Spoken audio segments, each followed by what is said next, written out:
ਕੋਈ ਕੋਈ ਸੁਣਨ ਆਮ ਤਬੀਤਾਂ ਕੋਈ ਕੋਈ ਹਾਂ ਤੇ ਕਈ ਗੱਲ ਦੇ ਵਿੱਚ ਵੀ ਗੱਲ ਦੀਆਂ ਵੇਖੀਆਂ ਨੇ। ਕਈ ਬੰਦੇ ਗੱਲ ਸੁਣ ਕੇ ਗੱਲ ਹੀ ਗੱਲ ਹੈ ਤੇ ਕਈ ਗੱਲ ਵਿੱਚ ਲੰਘ ਜਾਂਦੇ ਤੇ ਸਾਈਆਂ ਨੇ ਲਿਖਿਆ ਵੀ ਸੁਣ ਨਾਮ ਤਬੀਤਾਂ ਕੋਈ ਕੋਈ ਤੇ ਵਿੱਚ ਗੱਲ ਦੇ ਗੱਲ ਦੀਆਂ ਵੇਖੀਆਂ ਨੇ।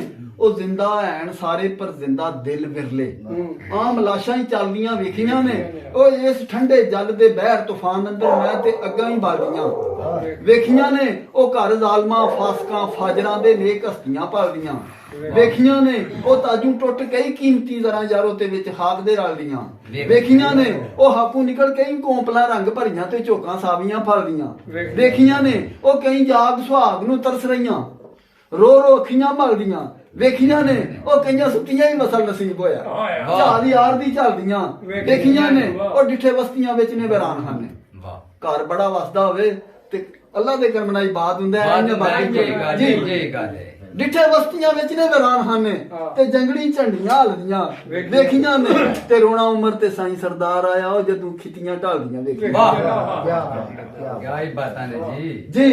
ਤੇ ਅੱਗੇ ਸਾਈਂ ਹਰੀ ਲਿਖਦੇ ਨੇ ਜਿੱਥੇ ਕੂੰਜਾਂ ਵਿਛੁੰਨੀਆਂ ਰੋਣ ਦਰਦੂ ਤੇ ਇੱਲਾਂ ਉੱਲੂ ਵੀ ਉਸੇ ਮਦਾਰ ਅੰਦਰ।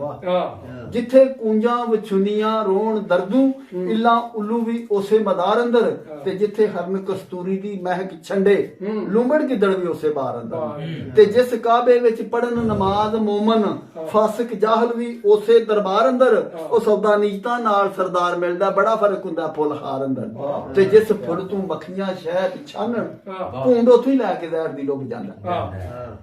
ਜਿਸ ਫੁੱਲ ਤੂੰ ਮੱਖੀਆਂ ਸ਼ਹਿਦ ਛਾਨਣ ਭੂੰਡ ਉੱਥੋਂ ਹੀ ਲੈ ਕੇ ਜ਼ਹਿਰ ਦੀ ਲੁੱਭ ਜਾਂਦਾ। ਤੇ ਜਿਸ ਨੀਲ ਤੂੰ ਪਾਰ ਕਲੀਮ ਗੁਜ਼ਰੇ ਉੱਥੇ ਬੇੜਾ ਫੇਰਾ ਹੁੰਦਾ ਡੁੱਬ ਜਾਂਦਾ। ਤੇ ਜਿਸ ਧਰਤੀ ਪਾਕ ਤੇ ਪਾਰ ਸਦੀਕ ਜਾ ਰਹੇ ਉੱਥੇ ਘੋੜਾ ਸਰਾਕਾ ਦਾ ਖੁੱਭ ਜਾਂਦਾ। ਓਏ ਆਪਣੀ ਹੁੱਬ ਦਾ ਹੀ ਮਿਲੇ ਸਰਦਾਰ ਸਭ ਦਾ ਜਿਹੜੀ ਲੈ ਕੋ ਕਿਧਰੇ ਹੁੱਬ ਜਾਂਦਾ।